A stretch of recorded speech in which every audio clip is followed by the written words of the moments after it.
Morning, everyone. I'm sure you're familiar with this song by Daniel Nahmad. And as soon as you feel the spirit, feel free to sing along.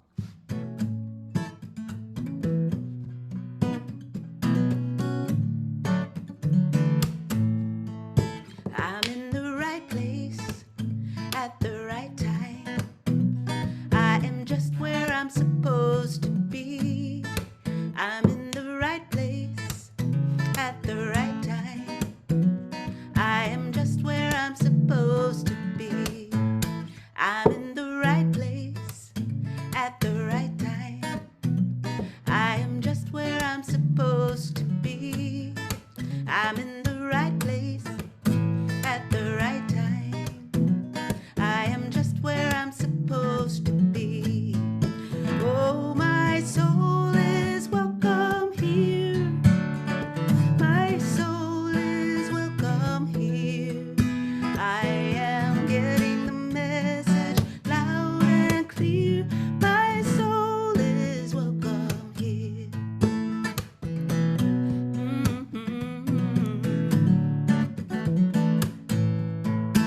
I'm in the right place at the right time. I am just where I'm supposed to be. I'm in the right place at the right time. I am just where I'm supposed to be. Oh, my soul is welcome here. My soul is welcome here. I am getting the message loud and clear. My soul is welcome here. Oh, my soul is welcome here. My soul is welcome here. I am getting the message loud and clear. My soul is welcome here. Thank you. Thank you, Leah. Good morning, everyone. My name is Sharon Parrish, and I'm the platform assistant for today. Our musician, you just finished listening to her, is Lea Morris. Thank you, Leah, for coming back. And the message for today is notice what you notice and be grateful. And we have Cheryl Welsh-Charrier speaking that message. We have her back again. Thank you. Now for the centering prayer. I got this from the Unity prayer card that I received. Divine love radiates from my heart to others in an ever widening circle of love. I embody divine love and I am grateful for healthy, fulfilling relationships. I am blessed and I am blessed and a blessing to others. Amen. In keeping with the word of the day, this is a song about being open to guidance and knowing where to receive it.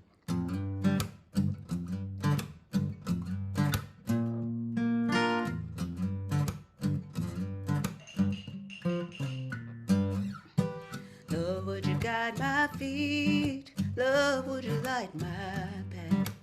Love, lead the way. Love, would you fill my needs? Love, would you do the math? Love, lead the way. Lead the way.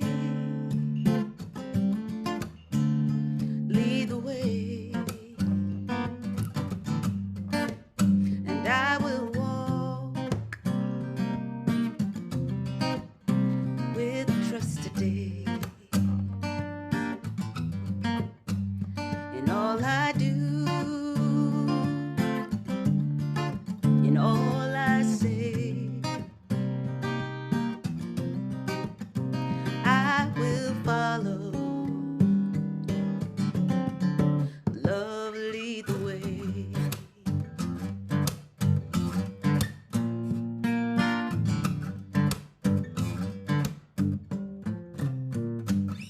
When I don't know what I'm doing, when nothing feels okay, love,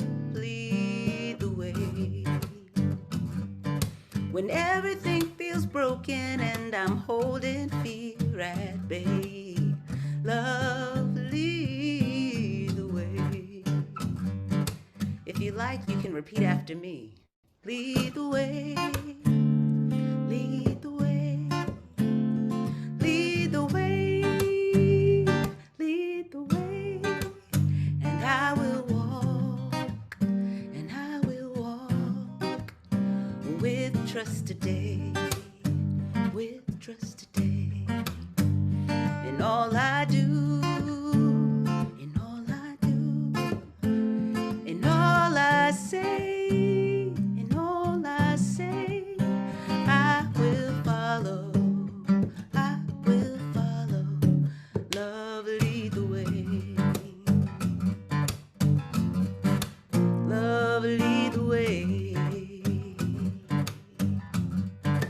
love will lead the way.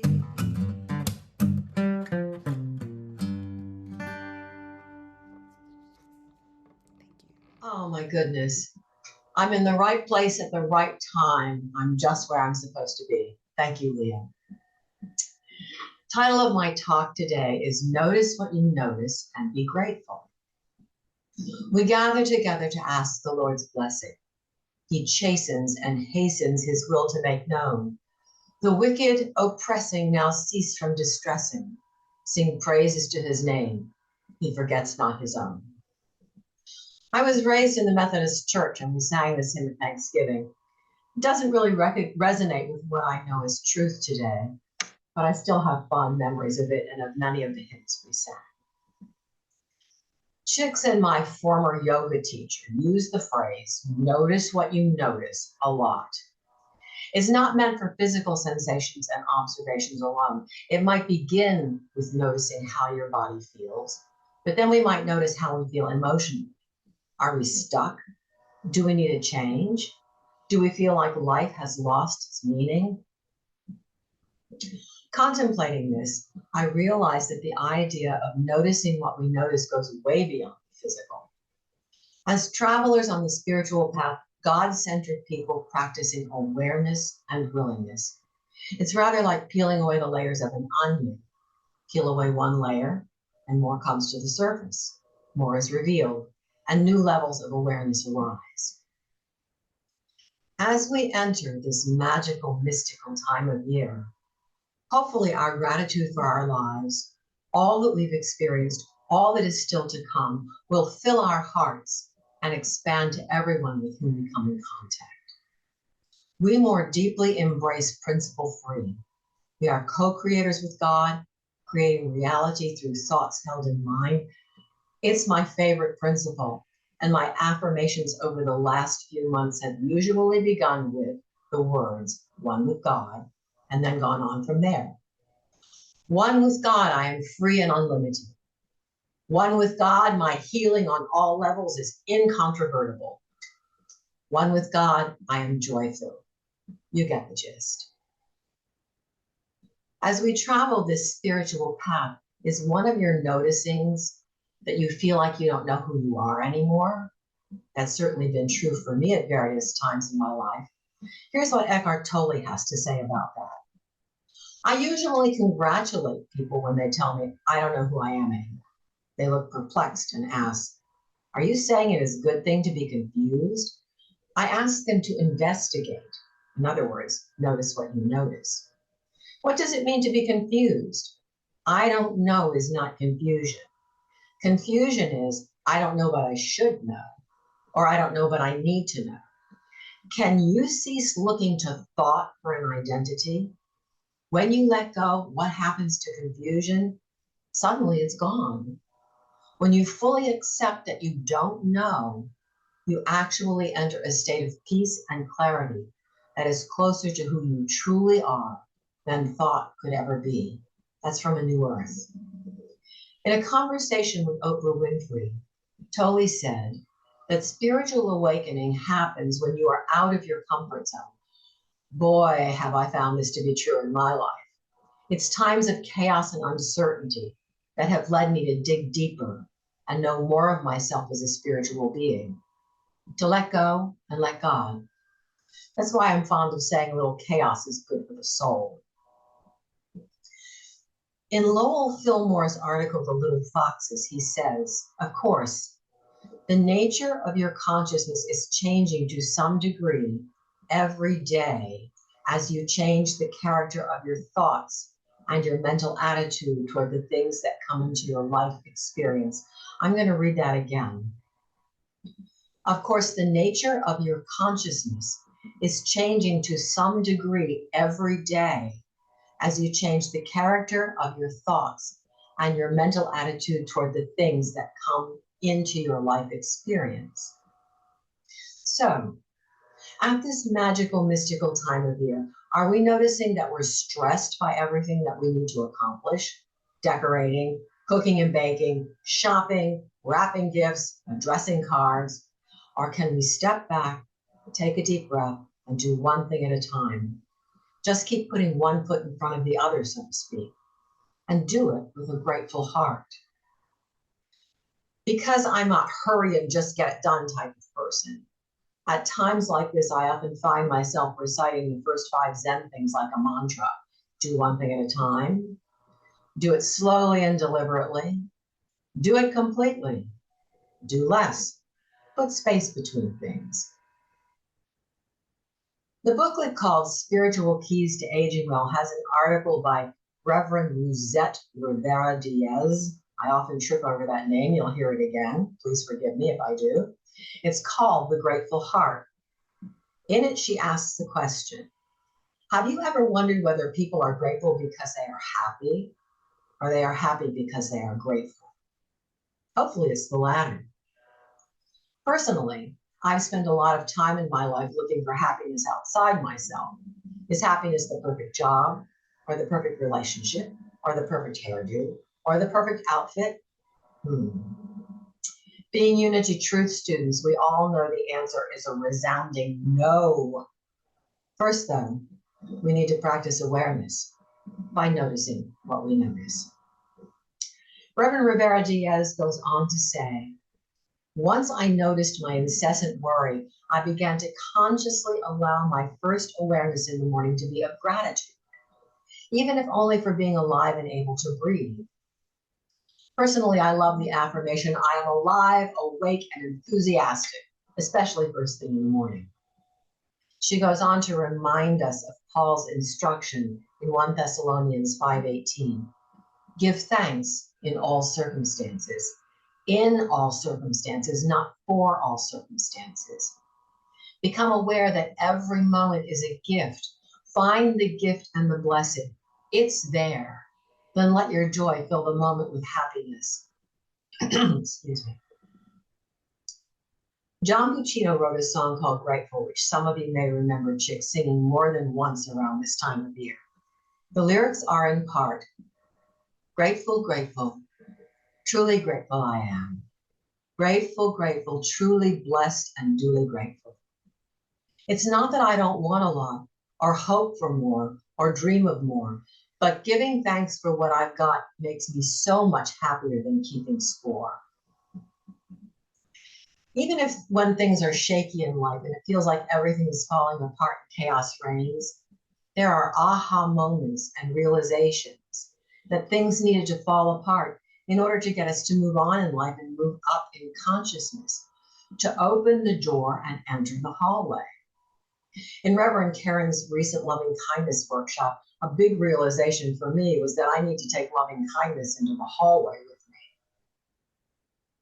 me. And then there's Emmett Fox's Golden Key, where he tells us to stop thinking about the trouble, whatever it is, and think about God instead. This requires noticing, awareness, and willingness. Awareness that the negative thinking is getting in life's way and taking us away from our Christ consciousness. We're allowing it to mess with our true identity, and the willingness to choose again and place our attention on our divinity. In the book of Acts, Paul tells us that in God we live and move and have our being. In What Are You? Imelda Shanklin says, all blessings are ready for you. All that God is or has is ready for you. It takes no more work to develop the spiritual consciousness in entirety than it does to demonstrate a single one of all the blessings that in union constitute the spiritual consciousness. She goes on to say, you can have the whole kingdom for the work required to gain one of its benefits. She reminds us that while we live and move and have our being in God, God lives and moves and has expression in us. What a wonderful reminder that is. I'll take the whole kingdom, thank you. I don't know about all of you, but I don't want to express fear, worry, and doubt. I want to express love, joy, and harmony. All of my life, Thanksgiving has been largely about the food and our family traditions with food and sharing food with one another. And that's fine. It's about the feast. But it might be good to remember the introduction to Keep a True Lent, where it says to fast from all negative thinking and feast on the good and the true. What is good and true for each one of us at this time of year? Surely not the food. What are you grateful for? Truly grateful for? The October 22nd daily word was grace. It says in part, I give thanks for the activity of God in my life that appears as grace. This divine gift manifests as the beauty of the world and the people in it as the comforting presence of God within and around me each day. Reverend Rivera Diaz says, count your blessings and be grateful for what you have, because as little or as inadequate as you may think it is evidence of the all. This will open your heart to see all there really is, and this, my friends, is pure bliss. In the current daily word, the last paragraph of the editor's note says, you may not always get what we want, but through gratitude and giving, we have the opportunity to want what we already have and to realize just how much we have to give. We could think of our lives as a series of stories. So what is the story that we want to tell this year in this season? Is it the same story we've been repeating over and over again in our lives? Is it a story of dissatisfaction or unworthiness, or there must be something better? Or do we want to notice that this story is not the truth of our being, and that we want our story to be one of more fully embracing our divinity as it exists in harmony with our humanity, because we are fully human and fully divine, just as Jesus was. He promised us that we could do greater things than he did. Have we embraced this as our truth? That's a whole lot of questions, but I often say I have more questions than answers. But these are personal questions that each of us must answer for ourselves, and it probably begins by noticing whether or not we need a change. In this magical, mystical season, let's be fully grateful for where we are and how far we've come, and look ahead to the mystery that will unfold as we more fully notice what we notice and embrace our divinity. One final quote. It's in this month's AARP bulletin, and it's from Norman Lear, who is 100 years old. I can only attribute being a superager to what is known in common parlance as the luck of the draw. I would add one factor only, and that is gratitude. The hour-by-hour feeling of appreciation for the gifts with which we are born or have had the ability to accumulate. And with that, let's prepare for meditation. Let's all take a deep breath and get centered, grounded in the truth of our being, grounded in gratitude, grounded in love. The meditation is from A Grateful Heart by Angelos Arian.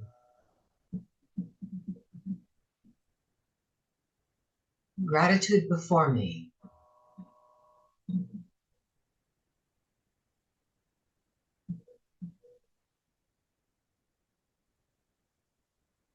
Gratitude behind me.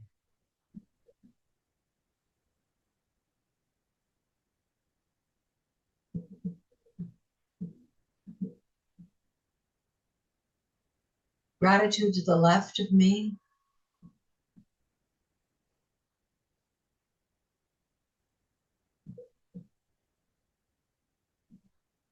Gratitude to the right of me.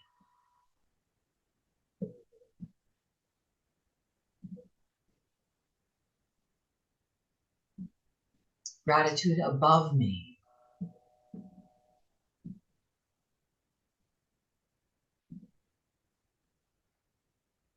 Gratitude below me.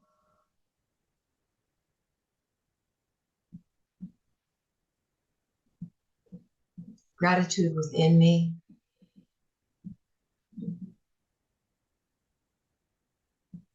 And gratitude all around me. And let us just sit with that for a moment.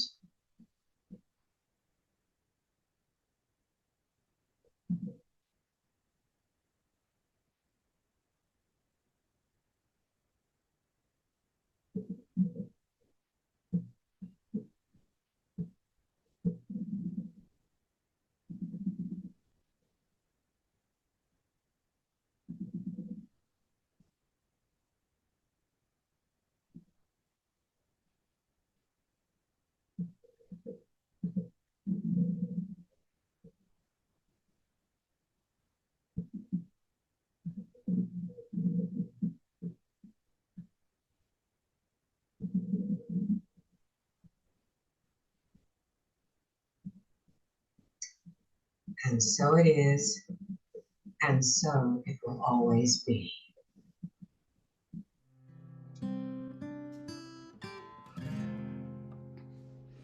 Have you spent a lifetime looking to find a miracle or wonder that could change your mind?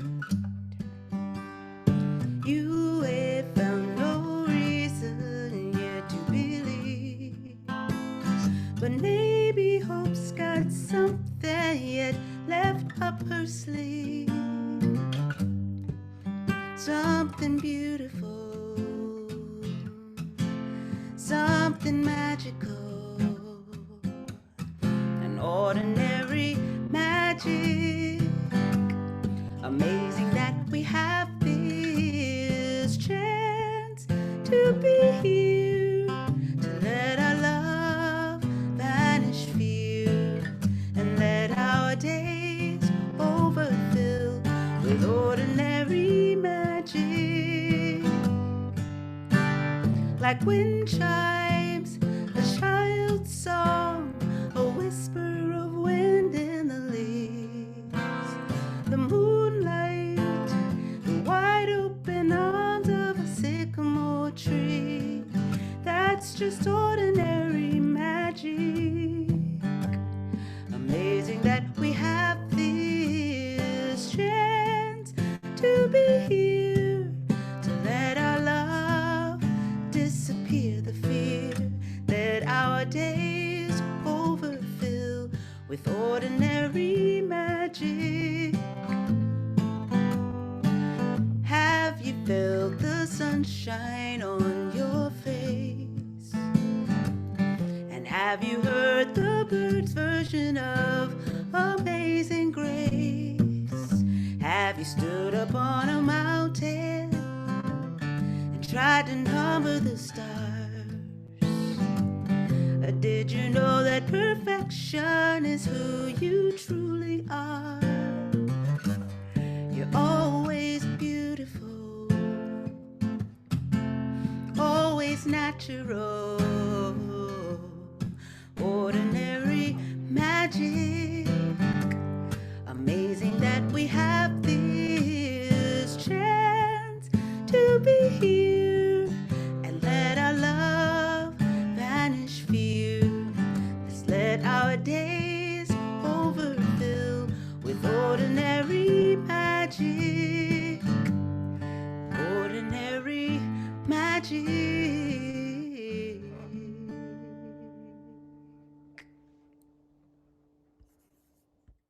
Thank you.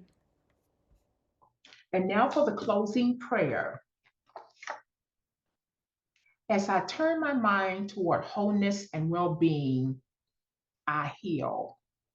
Streams of healing vitality are flowing in my body, my mind, and my spirit. The power within me is greater than any condition. And so it is. We are so blessed here at Unity Center DC for extraordinary speakers, talented musicians who share with us each week their God gift, their message, their inspiration. And for us as recipients, I'd like you to take this moment and be grateful. If you want to express your gratitude by giving a gift to Unity Center DC, it's possible. We'll put up on the screen the options, but you can give online, you can mail a cash or a check to the address you'll see on the screen, so that we can continue this ministry, which has blessed us all. Thank you.